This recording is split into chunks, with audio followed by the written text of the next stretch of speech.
पवन हा बघ आपण हॉटेल किती भारी आहे का नाही. हा तिथे जेवायला केव्हा यायचे?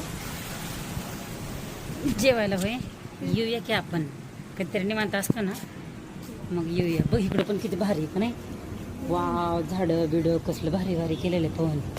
हे पण झाड छान वाटते ना. हो आपण कधीतरी निवांत असतो ना मग येऊया आपण जेवायला. तुला काय घ्यायचं पवन? आल्यावर जेवायला काय घ्यायचं तुला?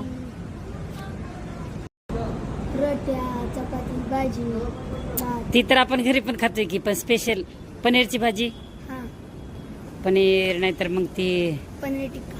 पनीर टिक्का वगैरे. हा घेऊया मस्त मस्त छानपैकी. हा कामच आपलं हे रोजचं. तू काय शाळेत असतोय मला रोजच काम आहे बघ. प्रत्येक वेगवेगळ्या हॉटेलला जायचं हे करायचं पार्सल घ्यायचं पोच करायचं. बघूया आपण एखाद दिवशी येऊया जेवायला बरं का. कारभार आहे होय. नक्की येऊया. मस्त वाटतं ना हॉटेलमध्ये.